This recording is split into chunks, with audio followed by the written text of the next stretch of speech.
example, because remember last time I just finished with Parseval's theorem equivalent for Fourier transform.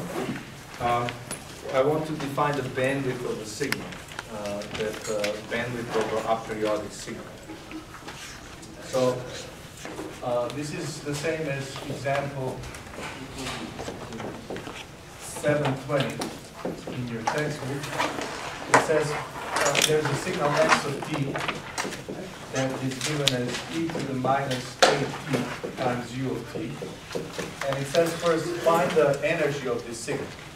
And what we've learned last time is that the energy of the signal can be found two ways. One is I can find it in the time domain. So I integrate t goes from minus infinity to plus infinity.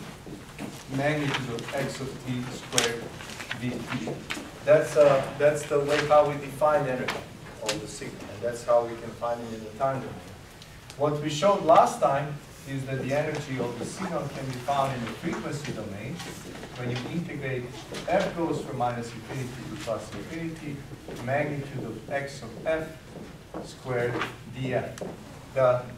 It's really beautiful, the symmetry between these two relationships, right? So you can integrate in the time domain or integrate in the frequency domain, you can get the same result. So let's test that on this particular signal. So let's look at time domain first. If I were to look at the time domain, then Ex becomes integral when t goes from 0 to plus infinity, e to the minus 2at dt, right? I took this signal, square it. I'm integrating from 0 to plus infinity because of this u of t. U of t cuts everything before t equals 0. The integral of this is e to the minus 2at divided by 2a, 0 plus infinity, so it's equal to 1 over 2a. I'm kind of going less number of steps, right? Because you've done this so many times. Let's look at the frequency domain.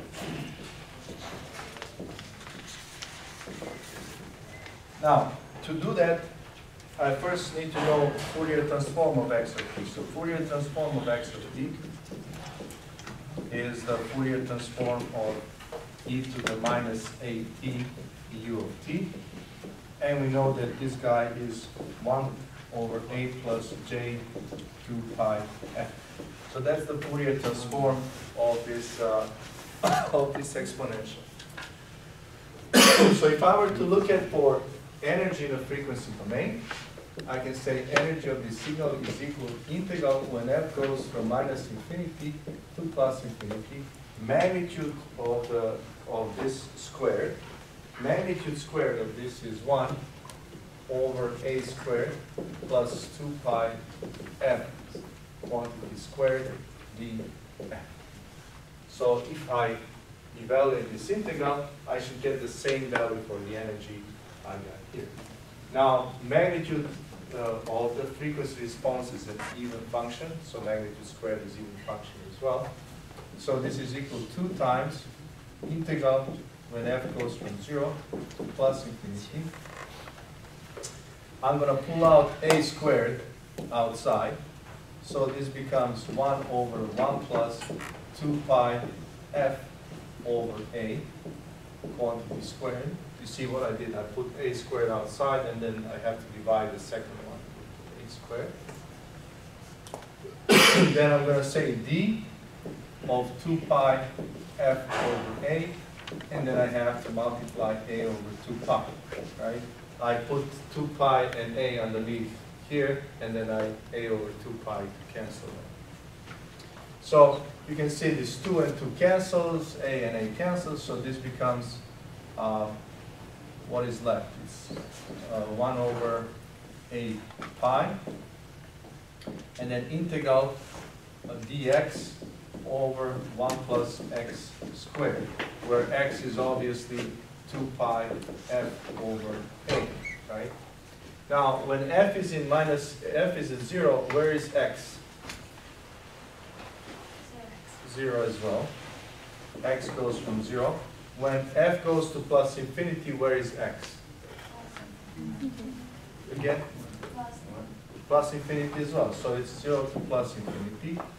So this becomes 1 over a pi, arctangent of x, where x is from 0 to plus infinity. What's the arctangent of plus infinity?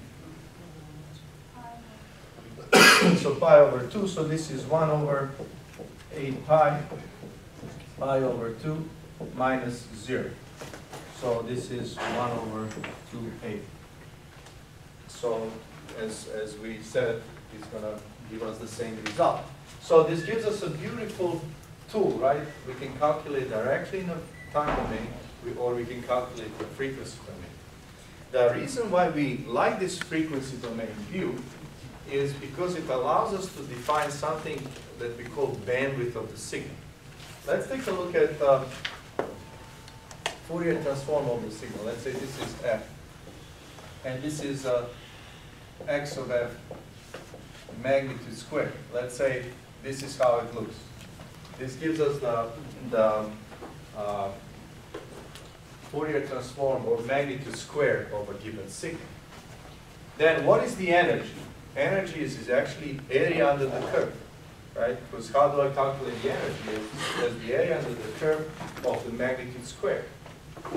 So I can define here something that I call b psi, and this is minus b psi.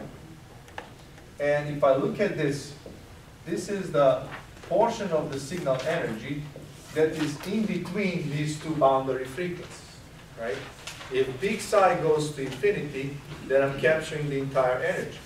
But if I make this big psi smaller, then I'm just capturing the portion of the energy. So I can now say, okay, well, I can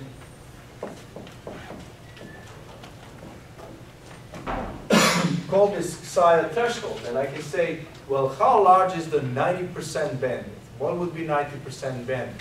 That would be a bandwidth, or B, that corresponds to the energy, 90% of the energy.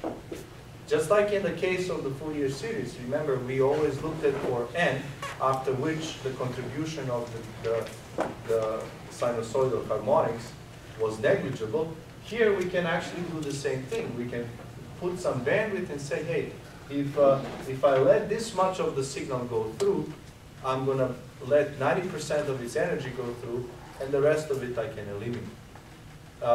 This psi is a threshold that I can define, and then based on that I can calculate the bandwidth of the signal. So in this case, the question was determine B 90, right? So determine the bandwidth of the signal so that 90% of the energy of the signal is captured, right? So I can say I already determined that energy of the signal is 1 over 2a. So what I'm looking is energy of the signal for a given big psi, which is an integral from minus big psi to big psi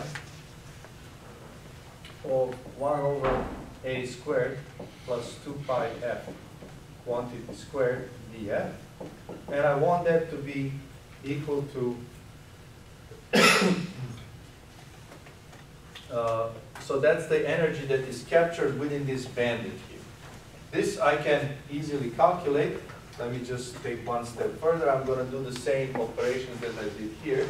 I'm going to say that this is 2 over a squared, integral from 0 to big psi, df d2 pi f over a, divided by 1 plus 2 pi f over a quantity squared times a over 2 pi. Just slightly modifying this integral. First, you realize that this is an even function. That's why there's 2 here. I'm integrating from 0 to big psi. And then I pull out a squared as common, so therefore I have to divide here. Upstairs I put 2 pi and divide by a, but I have to compensate for that at the very end, right? This integral here is easy to evaluate, so this becomes let me cancel what I need to cancel. These 2 and 2 cancels, a and a squared cancels, so I have 1 over a pi arctangent of 2 pi d psi over a. So that's the energy that's captured between minus big psi and big psi, right? That's, as this big psi becomes larger and larger, when it becomes, let's say, infinity, then this whole thing becomes pi over 2, and I get 1 over 2a. I get the entire energy. For any b smaller than that, I'm just capturing the portion of the total signal energy. So if I say psi is equal to 0.9, what I'm actually saying is that 1 over a pi arctangent of 2 pi big psi over a is equal to 0.9 times 1 over 2a, right? That this energy captured between minus big psi and big psi is equal to 0.9 times the total energy of the signal, which is 1 over 2a. And from here, let's say this a and a cancels, and I can calculate my big psi. Actually, let me put here P09, because that's what what I'm calculating. So let's say a and a cancels, and I have arctangent of 2 pi B09 over a is equal to 0.9 times pi over 2. And from here, B09 is going to be equal a over 2 pi times tangent of 0.9 times pi over 2. So this gives me the bandwidth of the signal that captures 90% of its energy. You can calculate these are all constants, so you can calculate, and this gives 1.0049 times a. So that's the bandwidth of the signal. This is how you can determine the bandwidth of a non-periodic signal. How much of a frequency range you need to pass so that certain percentage of the signal energy goes through. I mean, this is a definition. What this particular threshold is, it's not very important, right? This is something that will actually be dictated outside, depending on your application and how much do you want to preserve the fidelity of your signal. Sometimes it's acceptable to let 90% go through and you're fine. Sometimes that is going to be that may cause perceivable degradation in the signal, so you require 95%. Sometimes you're 99. But from where we sit in this course, what is important for you to understand is trade-off. That if I'm given the threshold, I can actually go and calculate the band. Right? So that's what the importance is. Any questions here? Okay, so I have other problems. If you have questions, let's go over your questions first. I'm going to post these problems also probably tomorrow. So let's. Can we do 742? Let's hope. You guys.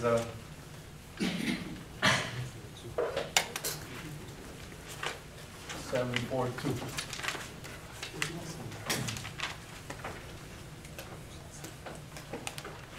Can you wait? Can you see that last piece, Professor? Wait, please. Oh. Election is over. 742.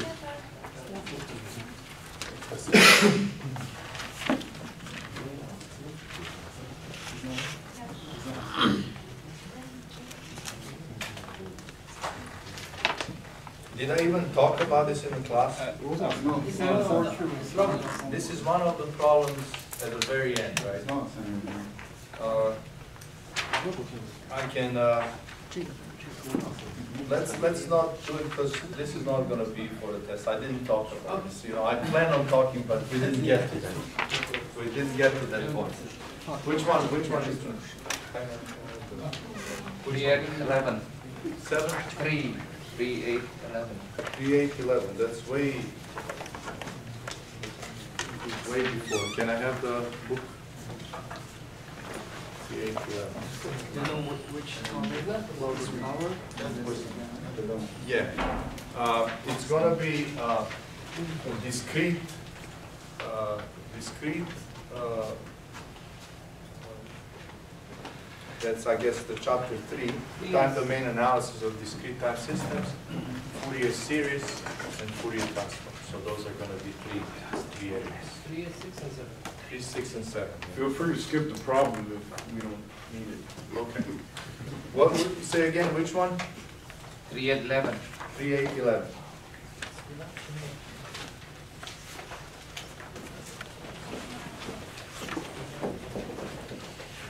Okay, so you have a linear time invariant discrete system, and impulse response age of n is given as 0.5 to the n u of n, and the input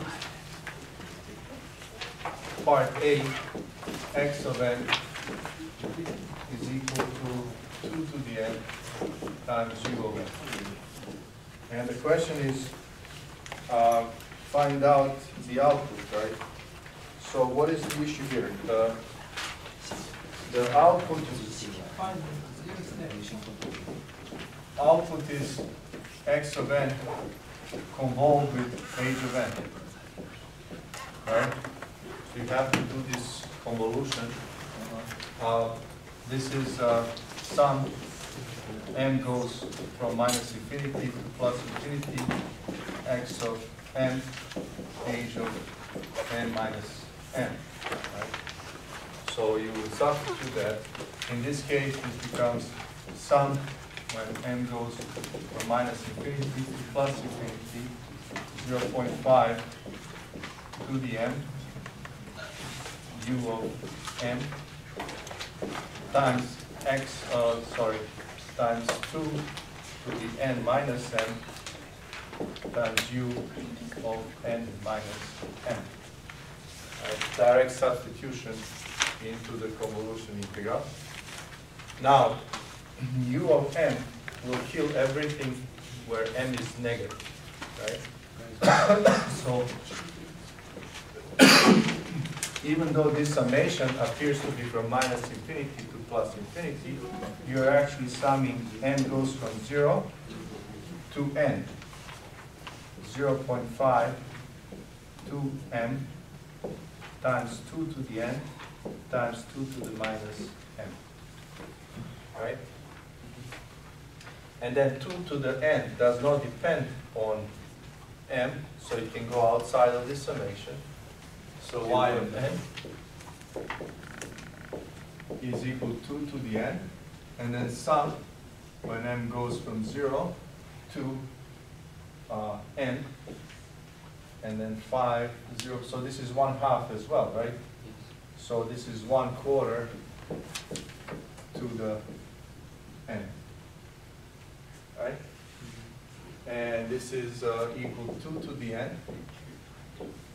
1 minus 1/4 to the n plus 1. 1 minus 1 over 4. Right, and then you can clean up. Okay? So that one is a little bit, it's kind of straightforward, right? Where it gets tricky is in the other ones. The C, convolution. C, yeah. So let me go to C. So I just went through this one because it's been a long time since we dealt with a discrete. So I wanted to refresh your memory a little bit. Let's look at C. So here, x of n is equal to 2 to the n, u of n minus 2. Okay? So how does this signal look like? So sometimes you just have to look at what is it that bothers you here? What bothers you here is n minus 2, right? So shift it to the right. We can do this directly. We don't have to, actually let me do that first. And you don't actually have to do anything. You can just go straight to the expression, because this expression is always true. There's nothing, this always works. So in our case here, y of n is equal to x of n convolved with h of n. So it's equal to sum when m goes from minus infinity to plus infinity, 2 to the m, u of m minus 2 times h of, let me just write it here so that we don't skip steps. X of m times h of n minus m. So this becomes, h is 0. So again, 0.5 n minus m times u of n minus m. And you can try calculating this, right? Now, this summation, again, turns out to be, it is going from minus infinity to plus infinity, but because of these u's, it is not, right? So let's see. This one says every time that m is smaller than 2, then it is 0. So from here, m is equal to n. And then 2 to the m times 0.5 n minus m. Let me just do it this way. 1/2.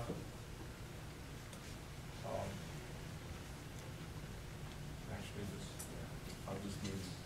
So it's going to be 0.5 n minus m. Right? So I need to calculate this, and I can say that this is 0.5 to the n, sum when n goes from 2 to n, 2 to the m times 1/2 to minus n, right?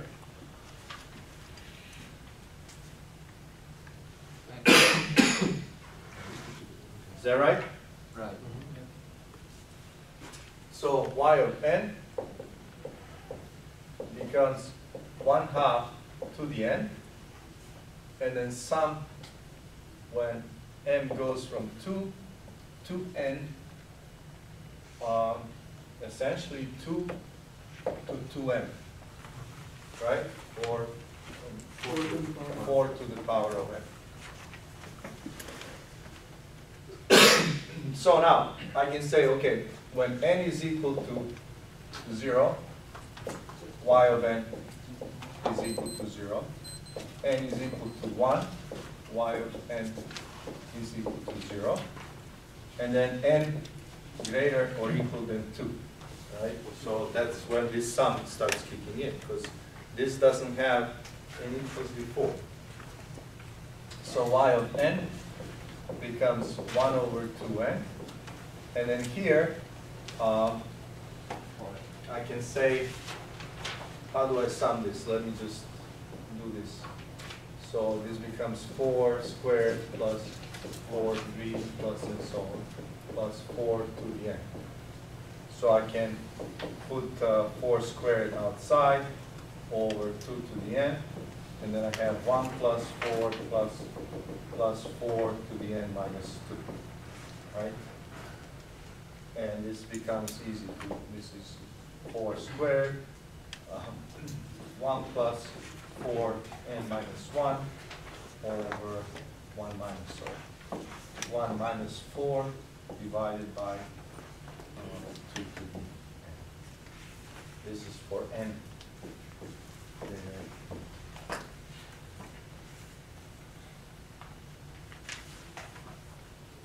That's one way of dealing with this. The other way, say again? We use the table. Yeah, we can use it. You can always, I don't know what's in the table. I'm kind of doing the manually here.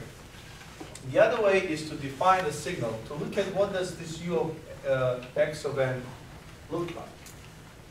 X of n is like this. It is starts at n equals 2, right? And then it is 2 to the n. So this here is 2 squared,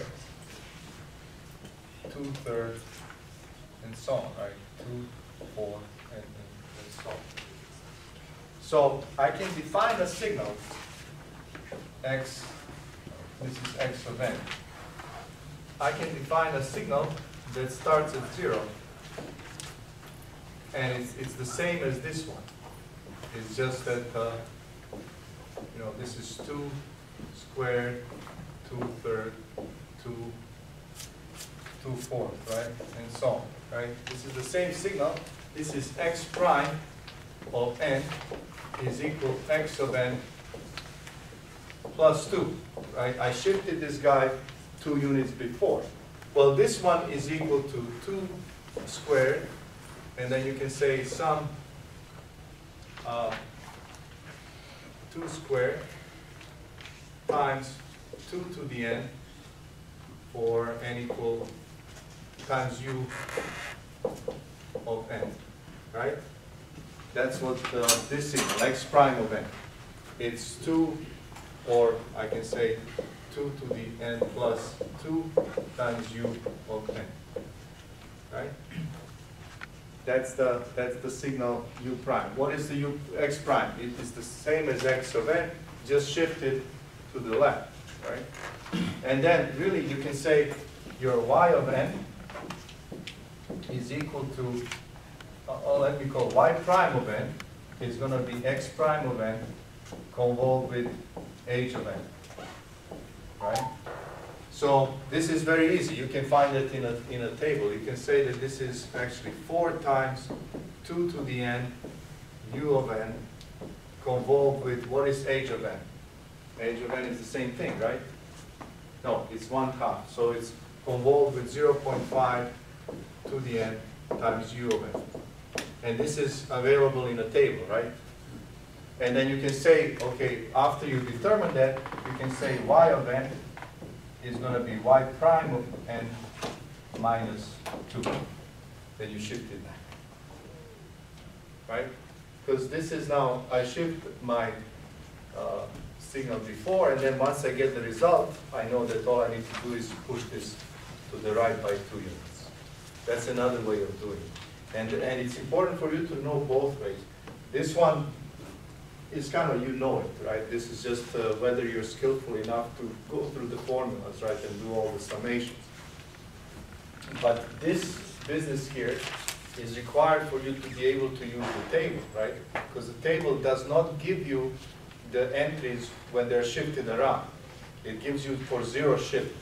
So what you need to do, you need to shift everything to 0, and then do the convolution, use the table for convolution. But after the end, you have to remember how you shifted everything so that you shifted back. Right? Okay? Could you do 632? 632, what page is that? Oh, you don't have 617? 600. 617? 672. Which one, the 60?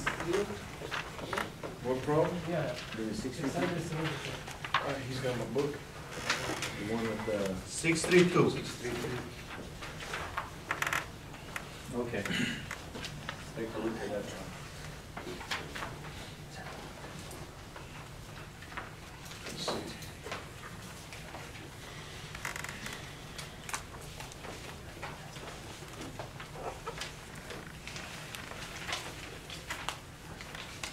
Yeah.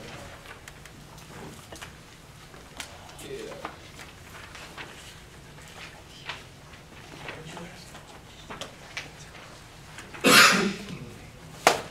a 2 pi periodic signal is specified over one period, right? So let's draw it. So this is t.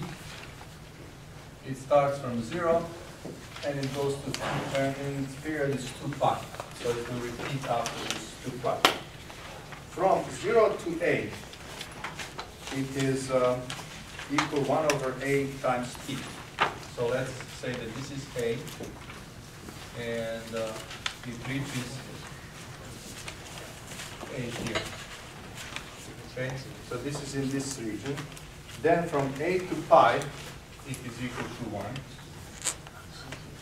like that. And then from pi to 2 pi is equal to 0. So that's the signal.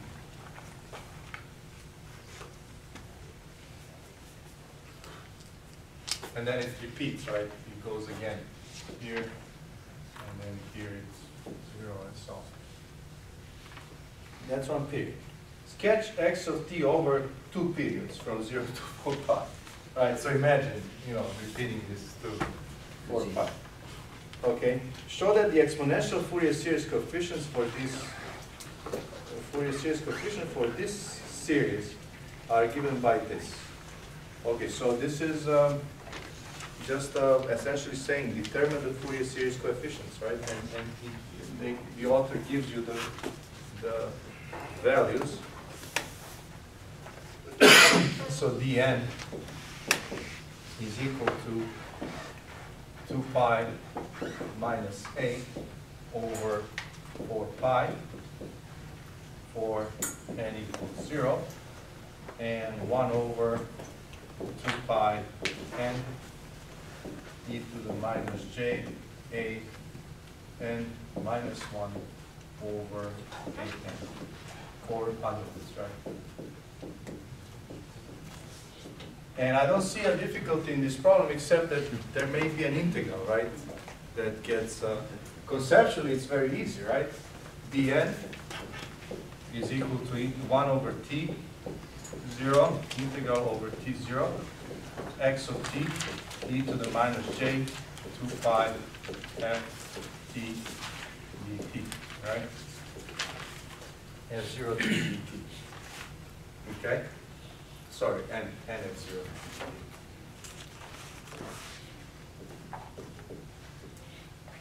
Okay, so this is what we need to evaluate, right? Here, t0 is equal to 4 pi, 2 pi. So f0 is equal to 1 over 2 pi. Okay? So let's just try. dn is going to be equal to 1 over the period t0 is 2 pi. And then I have essentially 2 sections for the integral. 3, but this one here is where the subintegral function is 0, so I don't have to integrate that at all. So I have an integral from 0 to a. This is t over a, right? T over a e to the minus j 2 pi 2 pi f0 t dt, and then plus an integral from a to pi of e to the minus j 2 pi f0 t dt, right? If I haven't made any mistake. Now, this one is a little bit tricky because it's you need to integrate by parts. This one, and this one is straightforward. So let me call I1 first as 1 over 2 pi integral from 0 to a t over a e to the minus j 2 pi f0 t dt. Here, I'm going to say u is equal to t, du is equal to dt. dv is going to be e to the minus j 2 pi f0 t dt. Therefore, v is equal to e to the minus j 2 pi f0 t over or minus 2 pi f0. So this integral here is 1 over 2 pi a u times v, which is this times this. So let me write that as t e to the minus j 2 pi f0 t over 2 pi f0 from 0 to a. Notice because of the minus here, I swapped the boundaries. And then plus here, integral from 0 to a, vdu. Vdu is going to be this times this, so it's going to be e to the minus j 2 pi f0 t divided by 2 pi f0 dt. Okay, those two. Now let's see here. This is 1 over 2 pi a from here. When I substitute 0 here, it's gone. When I substitute a, I have e to the, so I have minus e to the minus j 2 pi. f0 is 1 over 2 pi, right? So let me put that in here. 1 over 2 pi times a divided by 2 pi f0. So that's the first integral. And the second one is e to the minus j 2 pi f0 t over 2 pi f0 quantity squared from 0 to a. Should there be an a out front for that second interval? There is a. In the top. The magnitude's a. No, because I took it out. See, this is 1 over 2 pi a. That's outside of. I took this a and put it here. So there's 1 over 2 pi a, and then I just left with integral from 0 to a t e to the minus. Is this When for is the magnitude on? Is this for I2? No, this is still I1. Oh, okay. All right, I'm not touching this one yet. Okay, thanks. But I think you are missing n. Yes, I'm missing n all the way through, right?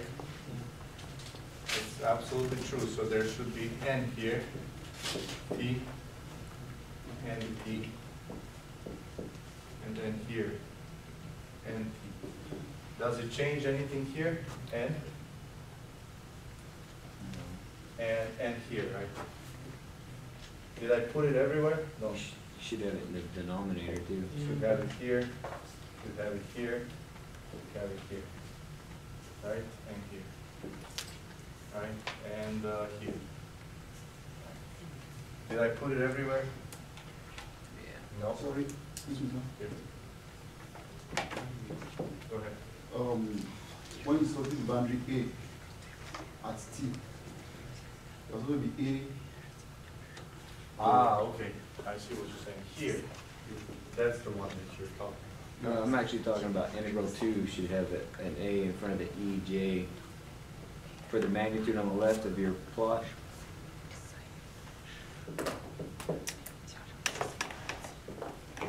Okay, so let's go. This is, do we agree with this? Not all the way. You missed the second integral. The second integral, shouldn't there be an a in front? Because Here. from a to pi, the magnitude is a. Yeah. The magnitude is 1. is 1. Oh, this is where I made a mistake. Oh. This is 1. Okay. Oh, yeah, because you see it here, it's t over a. Yeah, yeah. Right, so when it reaches a, the magnitude is 1. Sorry. So in the time domain, it'll be Huh? pi. The one there, This this is will be pi. pi, right? Yeah. It's pi. This is pi. Sorry. Looks good. So now, hopefully, we've, the problem is, when you write on the board, you're right here, right? So your visibility is this. So that's why I make all of these mistakes, right?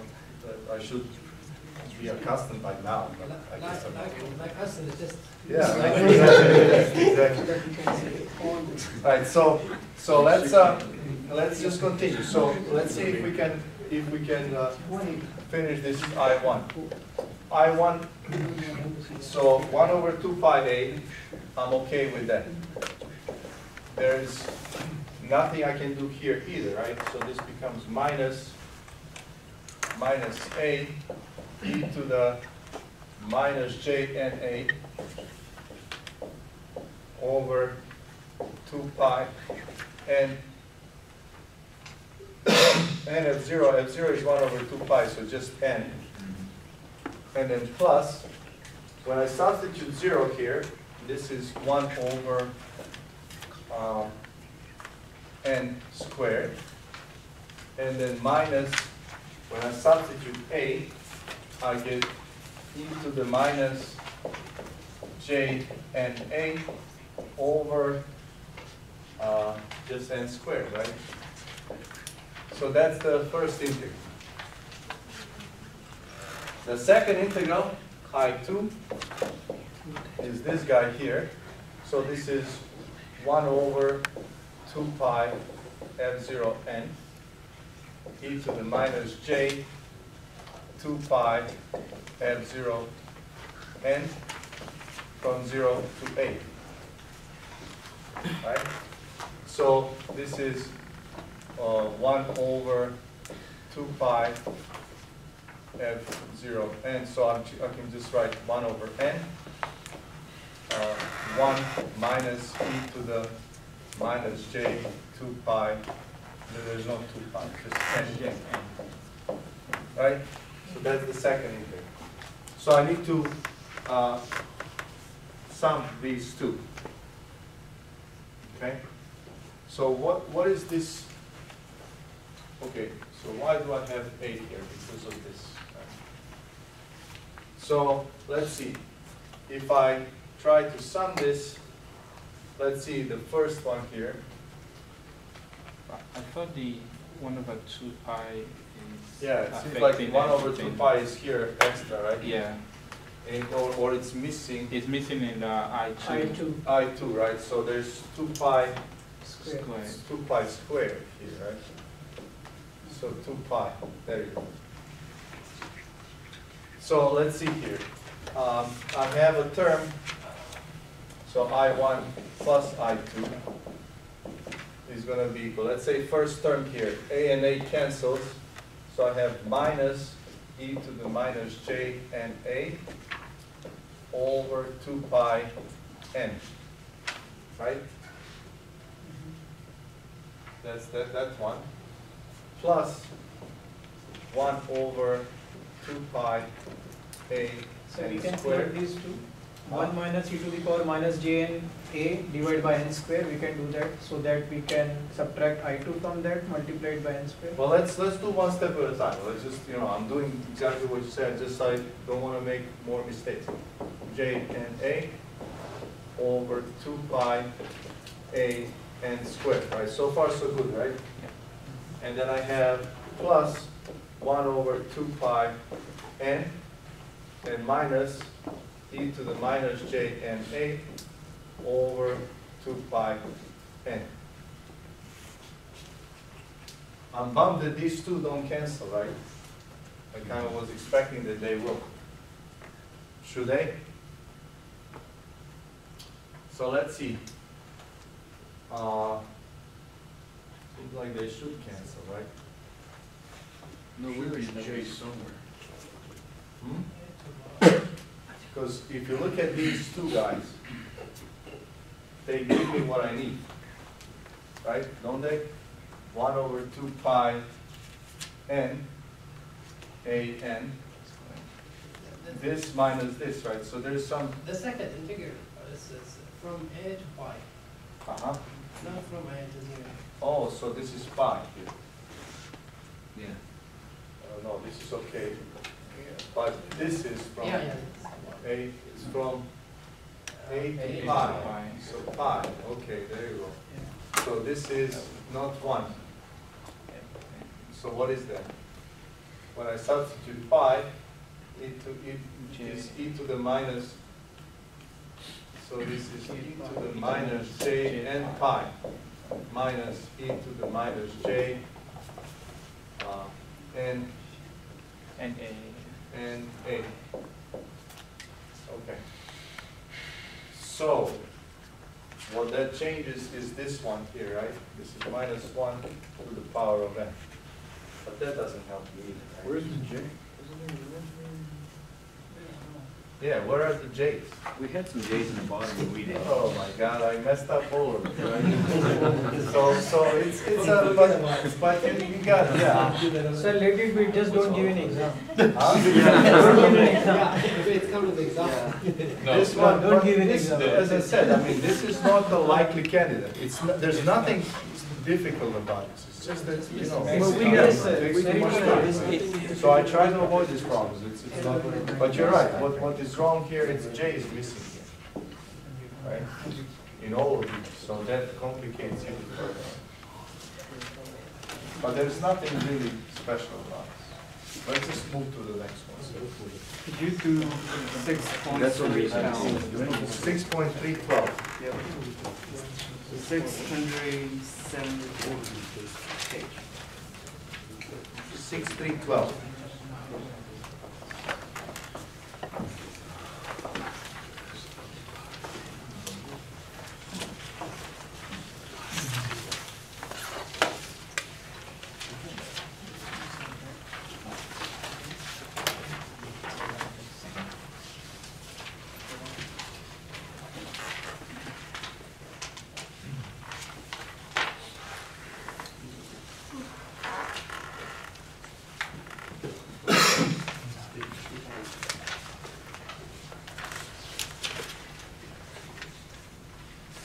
So here's what it says, 6312.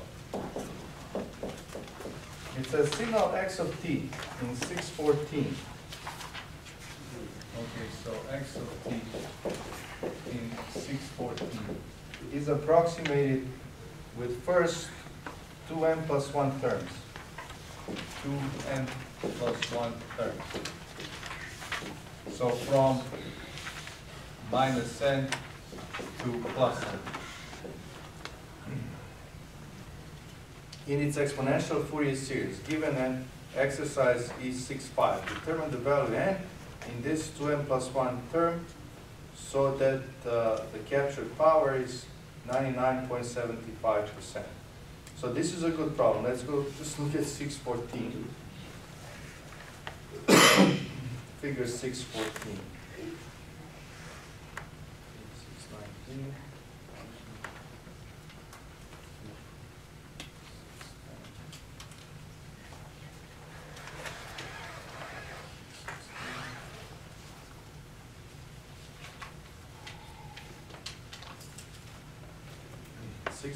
So it's just an absolute sign, right? So here's what we're given. We're given that x of t looks like this.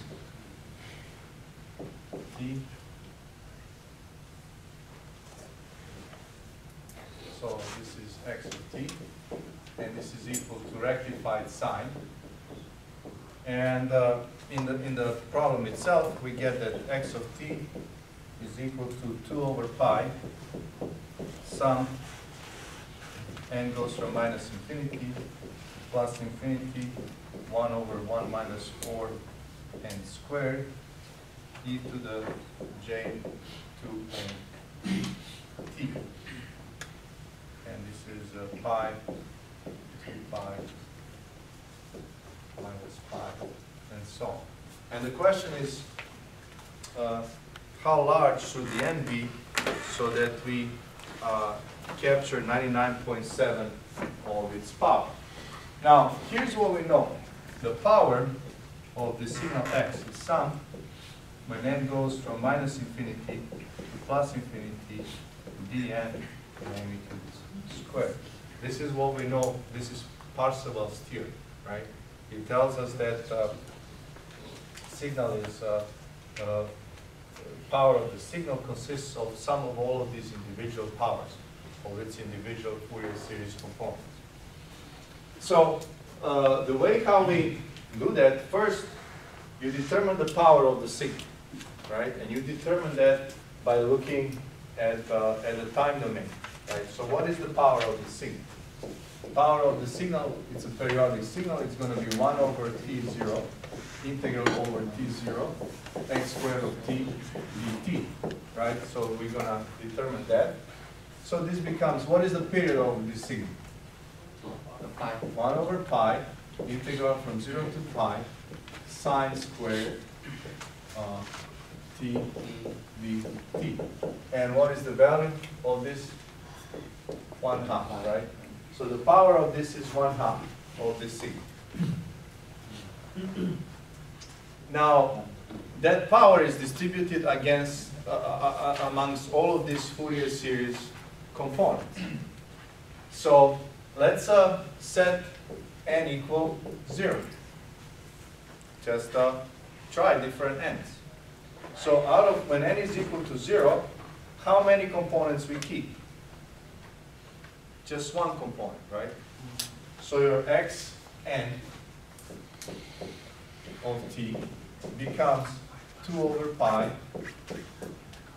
1 over 1 minus 0 is 0, so just 2 over pi, right? So the power of this component, Tn, is going to be 2 over pi squared, right? DC component. And percentage of the power, let me call that 0, becomes 2 over pi squared divided by 1/2. So what is the value of this? Do we have a calculator? Maybe. Yeah. Anybody with calculator? Yeah. Yeah, Let's see who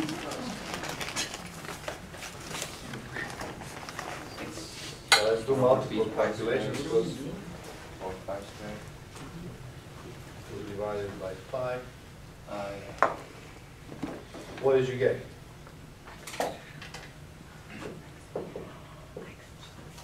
Roughly 81%.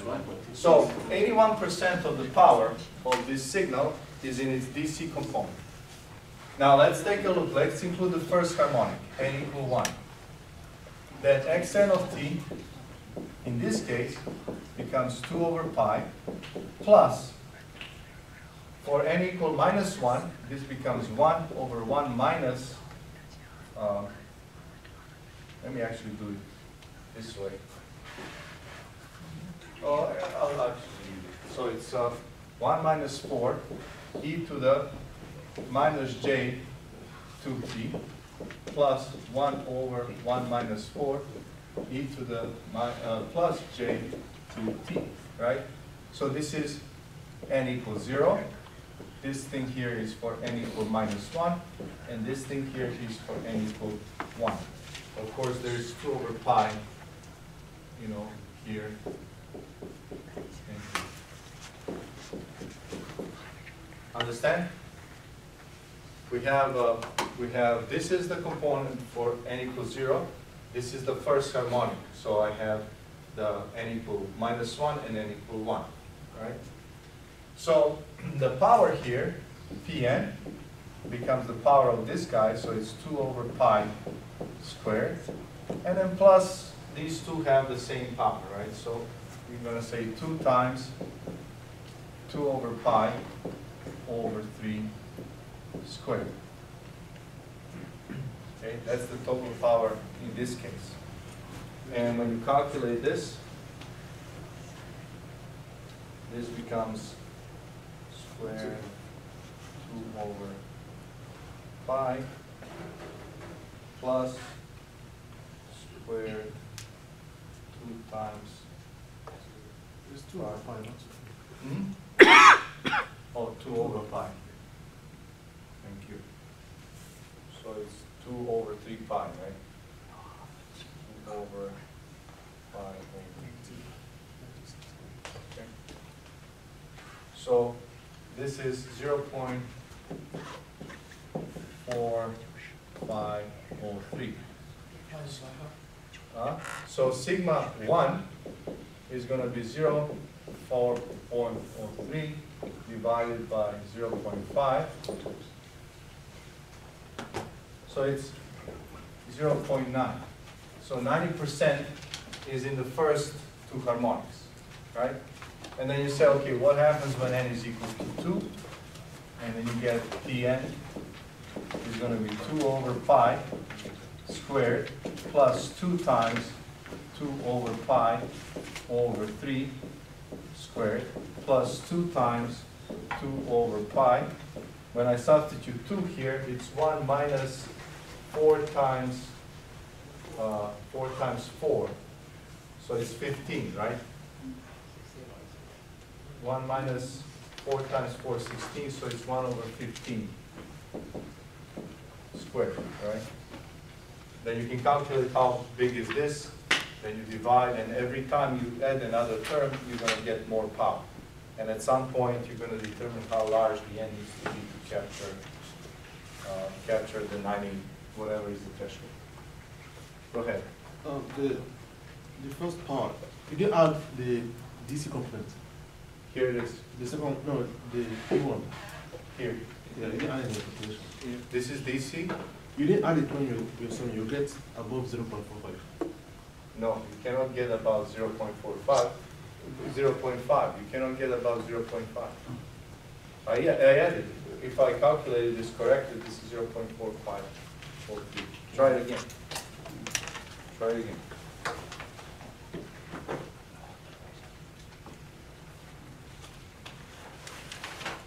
Let's see.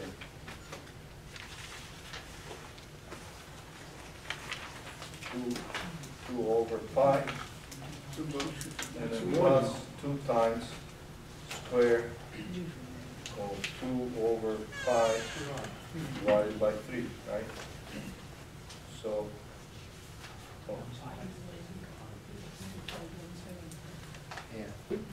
how much did you get?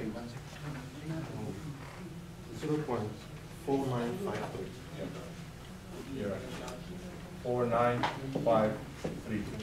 So when you put 4953 divided by 0.5, 9907. So 2 is enough. There you go. Yep.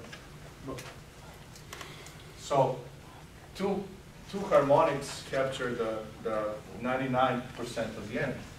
So this is very important to us. This is extremely important to us. Why? Because let's say you need to transmit this signal.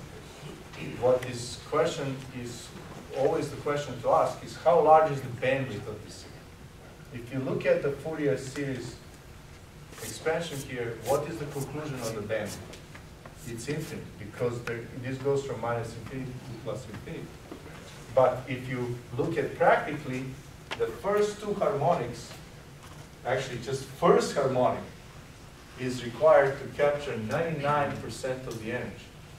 So I can actually say with a 99% of accuracy that this is equal to 2 over pi plus 2 over pi times, actually minus 1 over 2 over 3 pi times the first term, right, which is the cosine 2t. Right? That's it. We asked for 99.75. Okay, then you 99 point, so then n equals 3, right? So I thought it was 97.5. But 99% of this captures the 99% of the power is captured in the first two harmonics. So the bandwidth of this signal is just equal to f0, right? Where f0 is the fundamental frequency, and fundamental frequency is 1 over pi. So it's 1 over pi. So this allows us to actually determine the bandwidth of the signal. How much do we need to reserve for transmission on this signal? Okay? The next. So, Professor, the 6.5s are pretty difficult. Are we going to be looking at anything in there? The 6.52 and 3 and 4? 6.5. Which one? All the orthogonality stuff. Why is it difficult? Let's do one of them. Which one you want to do? 653? 653? Let's do that. These are actually, they're not difficult. They're actually the easiest one of them all. Because there is really no calculation, but it's just understanding, right? So let's say here, x of t and y of t are orthogonal. So x of t in dot product with y of t is equal to 0. Show that the energy of the signal x of t plus y of t is identical to the energy of the signal x of t minus y of t. So z of t, let's call z1 of t, is equal to x of t plus y of t, and z2 of t is equal to x of t minus y of t. Show that their energies are equal and that the energy is equal to the sum of the energies of the two. So how do we define the energy of the signal? How do we calculate that? It's x of t times x of t, right? Dot product of x of t with itself. Remember, the definition of this is integral over the interval x of t times x of t dt.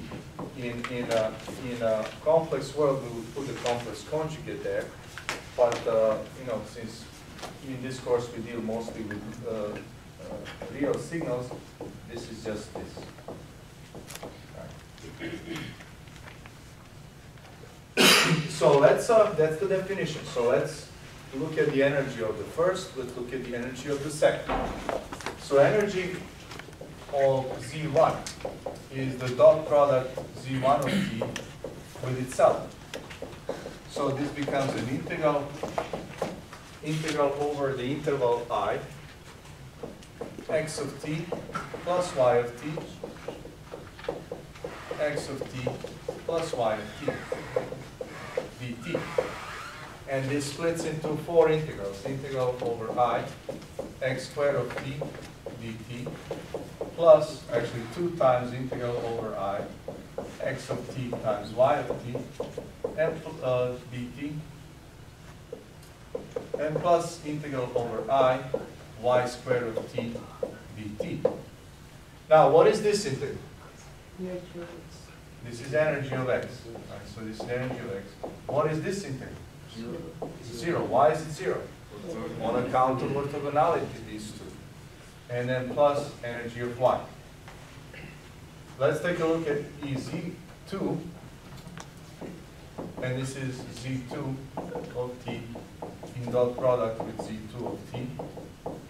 And this is an integral over I, x of t minus y of t, x of t minus y of t, dt.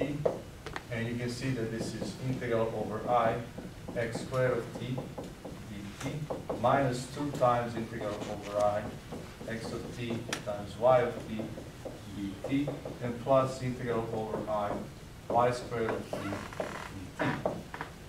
And this is equal to energy of x minus, what is this? 0 times 0 plus energy of y. So in both cases, we get the same, right? So this is just, there's really no math here, it's just kind of writing it out. Right? So it's much easier than a Fourier series problem because there's no much room for mistake. So you will do the 6.1.5. 6.1.5.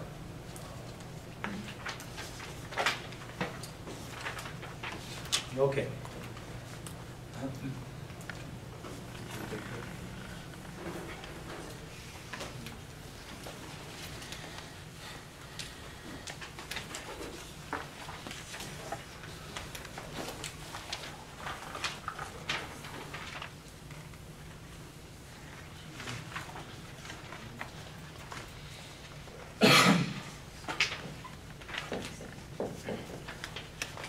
says here, if the two halves of one period of a periodic signal are identical in shape, it's one, except the one is negative of the other, the signal has a half symmetry.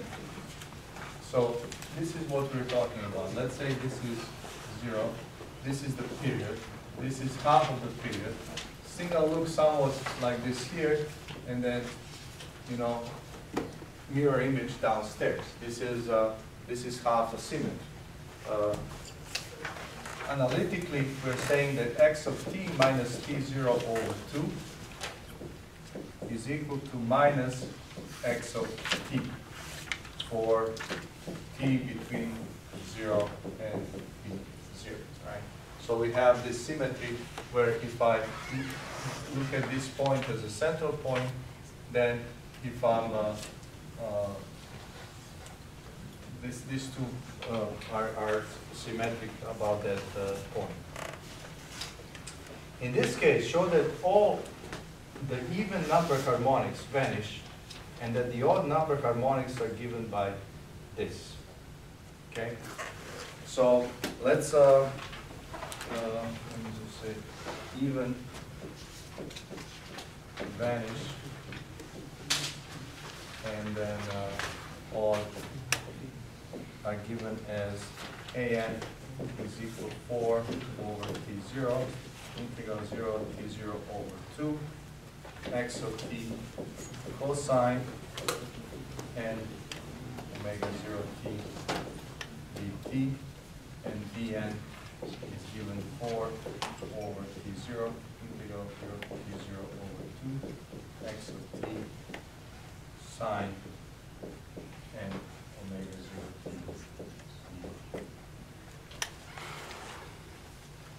Okay, so how do we approach even this problem? Well, we have our calculation formulas. We said, let's just work with an first. We know that an is equal to 2 over t0, integral from 0 to t0, x of t cosine 2 pi and f0 t dt. That's how we calculate an. So I'm going to now split this into two integrals. So this becomes integral from 0 to t0 over 2. And I'm going to call this x of t cosine 2 pi and f0 t dt. And I'm going to say plus integral from 0 or from t0 over 2 to t0 x of t cosine 2 pi and f0 t dt. Okay? So that's the first step. Then I'm going to say that this is equal to 2 over t0. Let me leave the first one. Don't bother with the first one for now. X of t cosine 2 pi and f0 t dt. And for the second, I'm going to introduce substitution. And the substitution that I'm going to introduce is I'm going to say let me pick the letter. Z is equal t minus t0 over 2. Right? So now this becomes an integral when t goes from t0 over 2 to t0. Where is z going from? Z goes when t is equal to t0 over 2. Where is z? 0 to t0 over 2. And then I have here, instead of t, I can say that t is equal to z plus t0 over 2.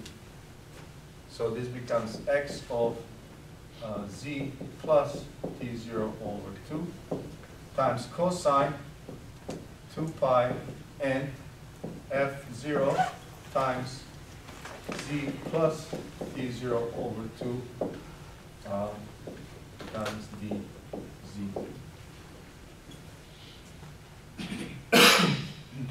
Okay.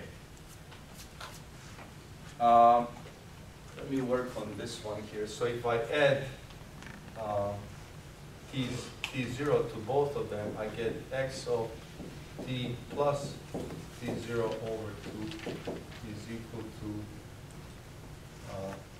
minus x of t plus t0, right? But since this is a periodic waveform, if I add t0, I'm back to x of t, right? So this is equal to minus x of t. Do you see that? I added t0 over 2 to both of these, right? And if I add t0 over 2 here, I get t plus t0 over 2. And I get here minus x of t plus t0, which is minus x of t, right? So that's just because I didn't use substitution, so here I can simplify. So now, this is 2 over t0, integral from 0 to t0 over 2. Actually, let me do this. Let me just work on the second one, this one here. Let me call this I. I becomes integral when z goes from 0 to t0 over 2.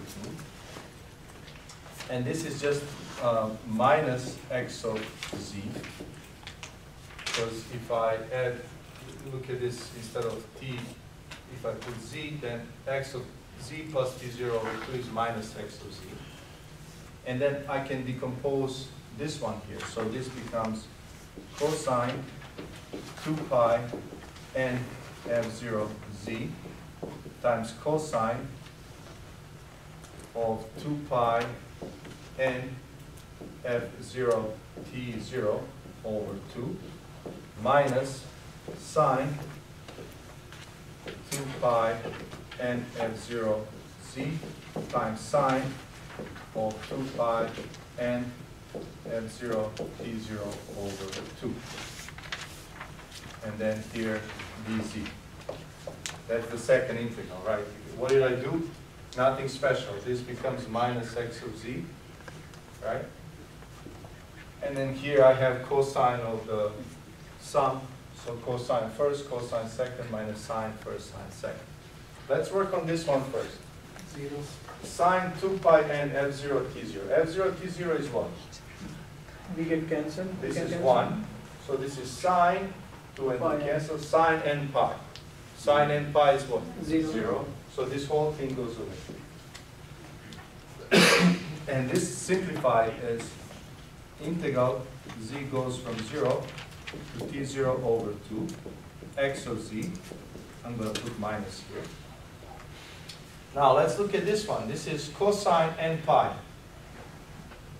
What's cosine n pi? Minus, no, cosine n pi. Minus 1 to the power n. Minus 1 to the power n. So I have, let me just put it outside. So it's minus 1 to the power of n, x of z cosine 2 pi n f0 z dz. That's the second integral. And I can actually write it like this. Minus 1 to the n plus 1. Integral when t goes from 0 to t0 over 2 x of t times cosine 2 pi n f0 t dt. What did I do? Just switched from z back to t. Now I'm ready to put this back in here. So let's put an back in there.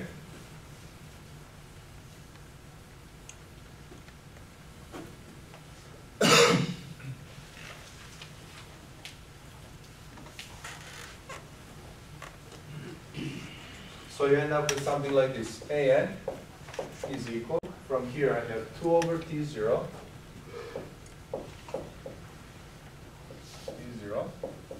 and then I have essentially this integral from 0 to t0 over 2, x of t cosine 2 pi n f0 t dt.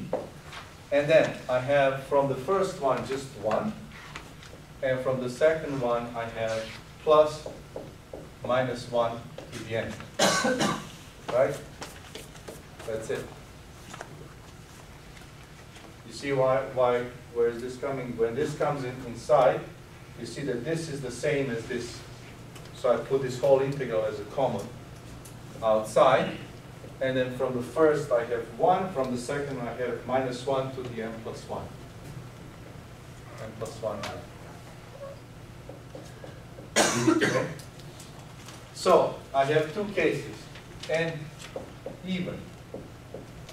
If n is even, minus 1 to the n plus 1 is what? Minus 1. Minus 1. So 1 minus 1, 0. 0. So an is equal to 0. And then when n is equal to odd number, 2. then 2 this times is whatever. 1 plus 1, 2.